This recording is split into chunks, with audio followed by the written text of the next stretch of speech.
At the start of the movie, we're introduced to a 12-year-old boy, Henry Garner, who is an avid baseball fan. All the time, he keeps dreaming about becoming a pro one day. He even practices day and night, but unfortunately, the school coach doesn't think he's a good player. Henry is mostly substituted, and whenever he gets to play, he ruins the game and makes his team lose. Henry lives with his mother, Mary, who is a caring woman. She's currently dating Jack, an arrogant guy who doesn't care about anything other than money. Henry hates him a lot, but he has to act nice because of his mother. Later, we get to know that Henry is a big fan of the Chicago Cubs. Every now and then, while doing the laundry, he envisions himself playing for them. At school, Henry has a massive crush on a girl named Becky, but he's too scared to express his feelings to her.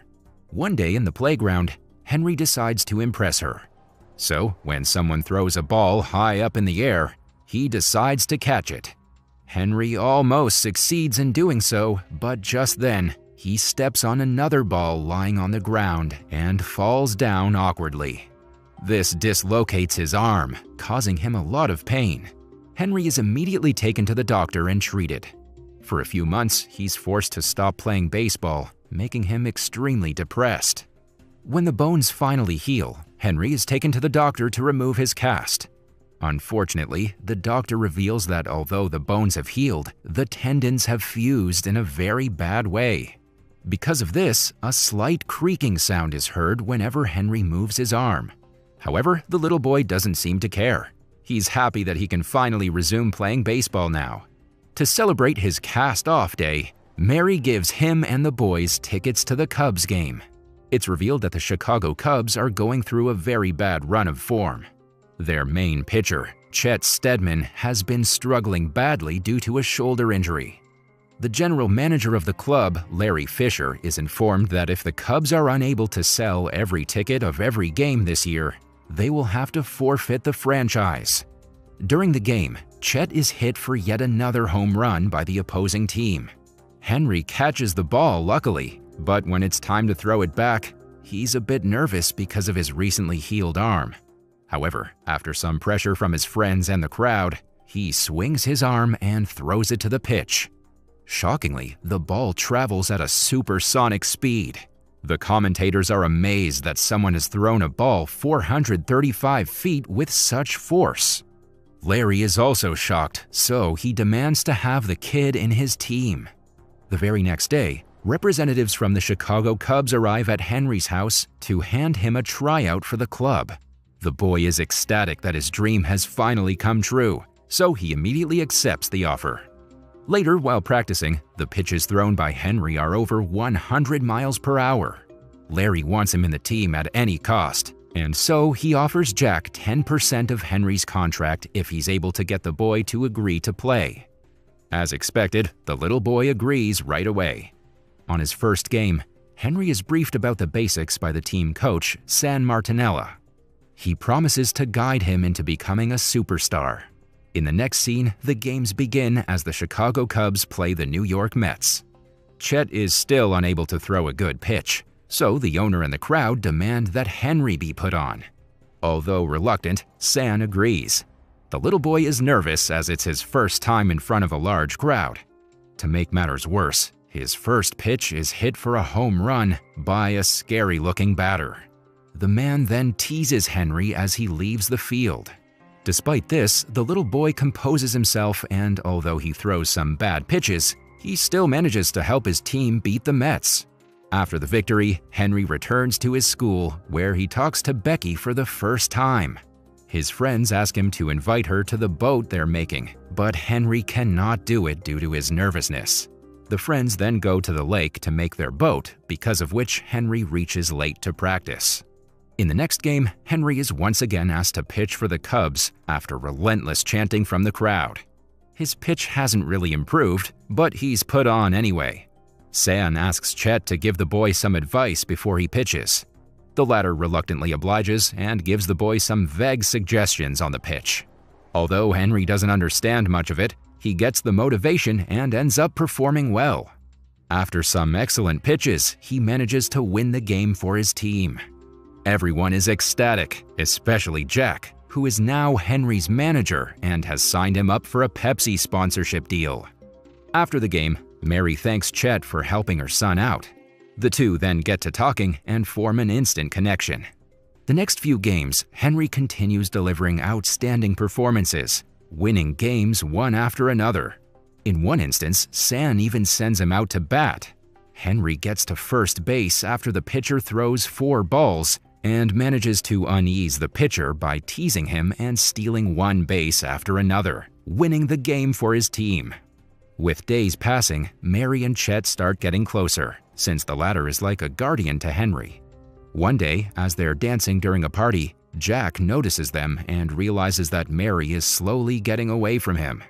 Just then, Larry Fisher arrives with some news. The Yankees want to buy Henry for a whopping $25 million. Initially, Jack doesn't want the transfer, but when Larry promises to give him 10% as well as get rid of Chet from the team, he agrees. Cut to a few weeks, Henry has become a huge success. He also leads his team to their first consecutive victories and to the final of the division championship, where they'll once again play the New York Mets. However, because of this, Henry is unable to give time to his friends and help them prepare the boat. He even gets into an argument with them because they've started making fun of him. During Henry's Pepsi commercial shoot, Jack cleverly makes Mary sign the selling contract by lying to her that it's Henry's new contract with the Cubs. On the other hand, Larry announces to Chet that he will not be given a new contract. His last game will be at the end of the season. The news devastates Chet, but he decides to accept it like a man. Back at home, Jack starts acting tough on Henry and forces him to do photo shoots. When the boy refuses, Jack taunts him, saying his father was a coward who left them for someone else. Mary hears this and gets enraged. One thing leads to another, and she ends up punching Jack, after which she kicks him out of the house. With Jack gone now, Henry goes to his friends and apologizes for not being able to help them. They then complete the boat together and take it for a ride on the lake. There, they also see Becky and her friends and decide to give them a ride as well. The group has a great time together. After returning home, Henry talks to his mom about his future, and the two eventually come up with an important decision. On the day of the final game, Henry and his mom head up to the owner of the Chicago Cubs and announce that Henry will no longer return to play next season. He also asks the owner why they wanted to sell him, but Larry brushes the question away. Shortly after, the game is about to begin.